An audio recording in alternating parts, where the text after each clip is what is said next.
यह है tan inverse x plus tan inverse y। ये आपको क्वेश्चन में इसकी जो वैल्यू दी है वो π/4 दी हुई है। ठीक है, तो आपको यहाँ पर वैल्यू बतानी है। वैल्यू आपको किसकी बतानी है? x plus y plus x y. ठीक है, आपको इसको फाइंड करके बताना है कि इसकी वैल्यू क्या आएगी। यहाँ पे सबसे पहले हमको फार्मूला लगाना पड़ेगा। tan inverse x plus tan inverse y का फार्मूला क्या होता है ये जानना बहुत ज़रूरी है, क्योंकि विदाउट फार्मूला हम सॉल्व नहीं कर सकते। इसीलिए यहाँ पर हम फार्मूले को लिख रहे हैं। फार्मूला जो होता है tan inverse x plus tan inverse y का होता है tan inverse x plus y upon में 1 माइनस एक्स वाई। ये फार्मूला होता है आपका। ये वैल्यू हम यहाँ पर पुट करेंगे, tan inverse x plus y 1 minus x y, और इधर क्या लिखेंगे? π/4। अब यहाँ पे हमको क्या करना है? दोनों तरफ tan लेंगे। यहाँ पे लिखेंगे टेकिंग tan बोथ साइड। दोनों साइड अगर हम tan ले लें तो एक फ़ायदा हमारे पास ये हो जाएगा कि जैसा कि आपको पता है कि tan इनवर्स, ठीक है, और अगर लिखा हो tan x तो ये क्या आता है? इसकी वैल्यू x आती है। तो वही हमारे यहाँ वैल्यू, ये tan गायब हो जाएगा और कोई वैल्यू आ जाएगी। तो यहाँ पर जैसे ही आप tan लेंगे तो tan ब्रैकेट में tan inverse x plus y upon में 1 माइनस एक्स वाई, और इधर क्या हो जाएगा हमारा? tan π/4। अब देखिए ये गायब हो जाएगा, यहाँ पे क्या बचेगा? x प्लस वाई अपॉन में 1 माइनस एक्स वाई। और tan π/4 की वैल्यू क्या होती है? tan π/4 की वैल्यू जो होती है यानी 45 की वैल्यू वो होती है 1। यहाँ पे हम लिखेंगे 1, तो लिखेंगे x plus y is equal to 1 minus x y, ये क्रॉस मल्टीप्लाई। तो अब यहाँ से x प्लस वाई और एक्स वाई जब इधर आ जाएगा तो प्लस हो जाएगा और आ जाएगा 1। तो आपको जो वैल्यू फाइंड करनी थी ये क्या आएगा? 1 आएगा। ये क्वेश्चन था हमारा CBSE 2014 का।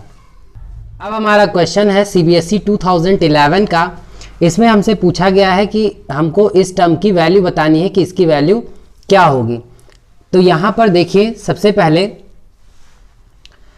यहाँ पर हमको ये ध्यान रखना चाहिए। आप पहले ये इतना देखिए, यहाँ पर हमको अगर ध्यान से अगर आप देख रहे हो तो यहाँ आपको दिखाई देना चाहिए कि साइन इनवर्स माइनस एक्स लिखा हुआ है। इसका कुछ फार्मूला होता है।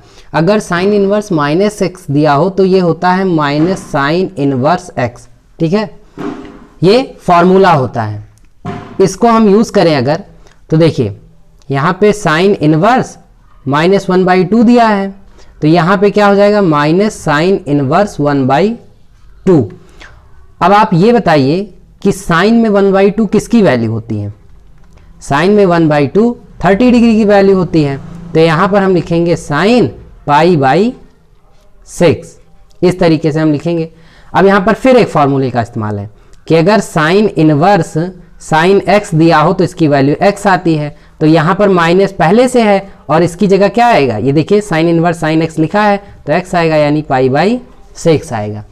ये मैंने आपको अलग से करके दिखाया। इस वैल्यू को आप यहाँ पे सब्सटीट्यूट करेंगे। तो जब सब्सटीट्यूट आप करेंगे तो यहाँ पे देखिए साइन ब्रैकेट लगाएंगे π/3 माइनस, अब ये वाली वैल्यू हम यहाँ पुट करेंगे तो ये हमारा है माइनस π/6। साइन एलसीएम लेंगे 6 आएगा, ये आपका बनेगा 2π माइनस माइनस प्लस। ठीक है, ये आपका बनेगा साइन, ये आ जाएगा 3π/6। 3 1 जा 3 2 जा, यानी साइन π/2। साइन π/2 की वैल्यू क्या होती है? 1। तो इसमें जो आपका आंसर होगा वो क्या होगा? 1। देखिए हमारा तीसरा सवाल है, इसमें हमको ये वैल्यू फाइंड करनी है 2 sine inverse 1/2 plus cos inverse -1/2 की हमको वैल्यू बतानी है। ये CBSE 2014 का सवाल है।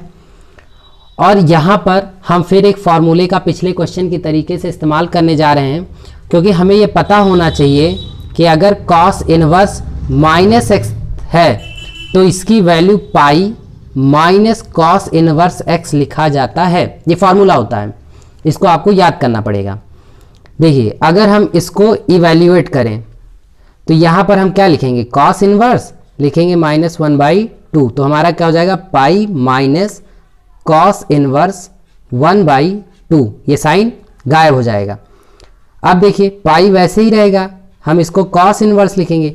ये बताइए कि 1/2 कॉस में किसकी वैल्यू होती है? कॉस में ये 60 की वैल्यू होती है, तो हम इसको लिखेंगे कॉस π/3। ऐसा हम इसलिए कर रहे हैं क्योंकि हमें इसको एलिमिनेट कर देना है, पाई के टर्म में कोई वैल्यू तो निकालना है, तो ये गायब हो जाएगा हमारा ट्रिग्नोमेट्री। तो ये पाई आ जाएगा और ये माइनस, और यहाँ पे आ जाएगा आपका π/3। तो ये आप एलसीएम लेंगे, 3 - पाई यानी 2π/3 आपका यहाँ से वैल्यू मिलेगा। अब वही वैल्यू हमको यहाँ पे पुट कर देना है, तो यहाँ पर 2 साइन इनवर्स लिखेंगे, 1/2 साइन में 30 की वैल्यू यानी साइन π/6 प्लस इसकी जगह हम यहाँ पे लिखेंगे 2π/3। अब देखिए ये साइन भी गायब हो जाएगा, इसको ब्रैकेट लगा के लिखे, तो ये आएगा 2 × π/6 प्लस 2π/3, 2 1 जा 2 3 जा यानी π/3 प्लस 2π/3 दैट इज आएगा 3π/3, 3 से 3 गया, आपका आंसर पाई आएगा। अब हमारा जो क्वेश्चन है वो है show that sine inverse bracket में 2x फिर रूट में 1 - x² is equal to 2 sine inverse x। ये हमको प्रूफ करके दिखाना कि इसकी वैल्यू ये होती है। CBSE 2009 का क्वेश्चन है। यहाँ पर सबसे पहले हमको एक वैल्यू पुट करनी पड़ेगी। हम यहाँ करेंगे कि put x is equal to sine theta. ठीक है, x के स्थान पर हम क्या पुट करेंगे? साइन थीटा रखेंगे। देखिए ये हमारा वैल्यू था साइन इनवर्स ब्रैकेट में 2x मल्टीप्लाई 1 - x²। x की जगह हम क्या रखेंगे? Sine theta. साइन इनवर्स इसको लिखेंगे 2 साइन थीटा और इसको हम लिखेंगे 1 - साइन स्क्वायर थीटा। ये देखिए स्क्वायर लगा था। अब यहाँ पे साइन इनवर्स रहेगा, 2 साइन थीटा रहेगा, 1 - साइन स्क्वायर थीटा क्या होता है? कॉस स्क्वायर थीटा, और कॉस स्क्वायर थीटा रूट में है तो यानी बाहर क्या आएगा? कॉस थीटा आएगा। और आपको पता होना चाहिए कि 2 साइन थीटा कॉस थीटा ये फॉर्मूला होता है साइन 2 थीटा का।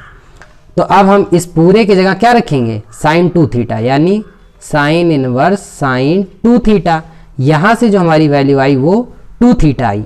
अच्छा अब यहाँ देखिए, यहाँ से अगर थीटा की वैल्यू हम लिखें तो क्या लिखेंगे? Sign inverse x।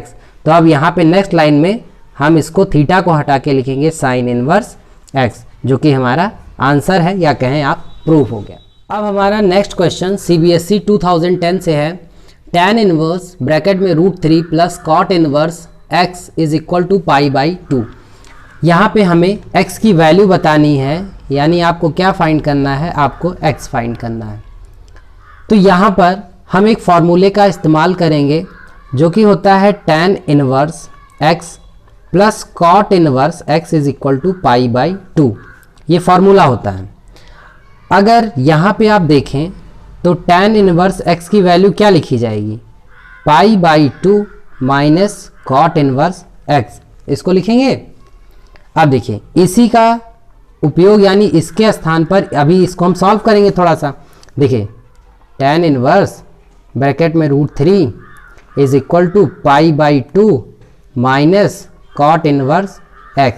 अब देखिए आपको ये दिखने लगा होगा ये पूरा टर्म। नेक्स्ट लाइन में हम इसको क्या करेंगे?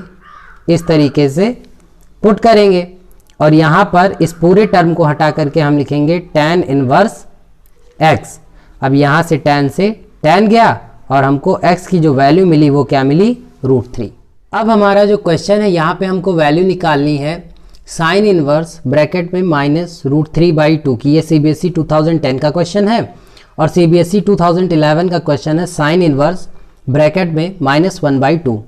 यहाँ पर जो आपको एक कॉमन फार्मूले का इस्तेमाल करना है वो ये है कि अगर साइन इनवर्स -x दिया हो तो ये हो जाता है माइनस साइन इनवर्स x। बस इसी का उपयोग आपको करना है, यानी सब्सटीट्यूट कर देना है यहाँ पे। अब देखिए साइन इनवर्स ये देखिए क्या दिया है? माइनस, हम यहाँ पे माइनस ही लिखेंगे। अब √3/2 साइन में किसकी वैल्यू होती है? ये साइन 60 डिग्री की वैल्यू होती है, यानी हम यहाँ पे लिखेंगे साइन π/3।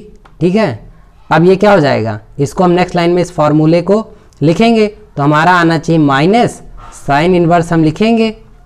अब जो हमारा x है वो ये पूरा टर्म है, ये साइन इनवर्स पाई बाई 3, तो हम इसको लिखेंगे साइन पाई बाई 3। देखिए साइन इनवर्स था, sine inverse minus sine pi by 3, तो sine inverse sine pi by 3, तो अब साइन गायब हो जाएगा और आ जाएगा माइनस पाई बाई 3। उसी तरीके से इस क्वेश्चन में देखिए यहाँ पर हम लिखेंगे माइनस साइन इनवर्स और x क्या था 1/2, तो चलिए अभी उसको वैसे ही लिख देते हैं।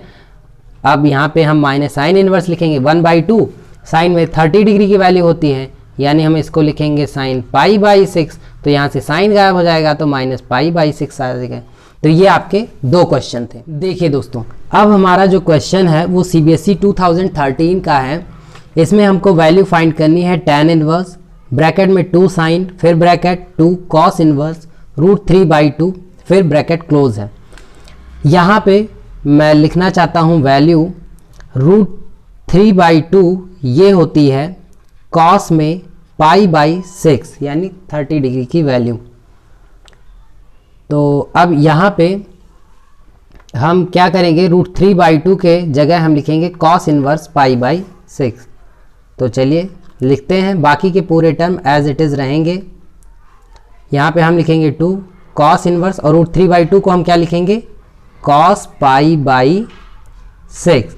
अब देखिए ये भी आपको पता है कि कॉस इनवर्स अगर कॉस x है तो इसकी वैल्यू x आती है, तो यहाँ पे फिर पूरा हम वैसे ही लिखेंगे वैल्यू 2 साइन लिखेंगे और ये देखिए ये गायब हो जाएगा, तो ये 2 इंटू पाई बाई 6 यानी पाई बाई 3 आपका आएगा। तो ये नेक्स्ट लाइन में हमारा बनेगा tan इनवर्स 2 साइन और ये क्या बनेगा पाई बाई 3। जो साइन पाई बाई 3 है यानी साइन 60 की वैल्यू क्या होती है, साइन 60 की वैल्यू √3/2 होती है। तो यहाँ पर हम इसको ऐसे लिखेंगे इंटू 2 और इसकी जगह हम वैल्यू अगर सब्सटीट्यूट कर दें तो ये हमारा आएगा 2 से 2 कैंसिल आउट हो जाएगा, tan इनवर्स ब्रैकेट में √3। अब देखिए tan में पाई बाई 3 की वैल्यू क्या होती है √3 होती है, तो यहाँ पे हम नेक्स्ट लाइन में इसको लिखेंगे tan inverse tan pi by 3, तो हमारा जो आंसर आ जाएगा वो पाई बाई 3 आ जाएगा।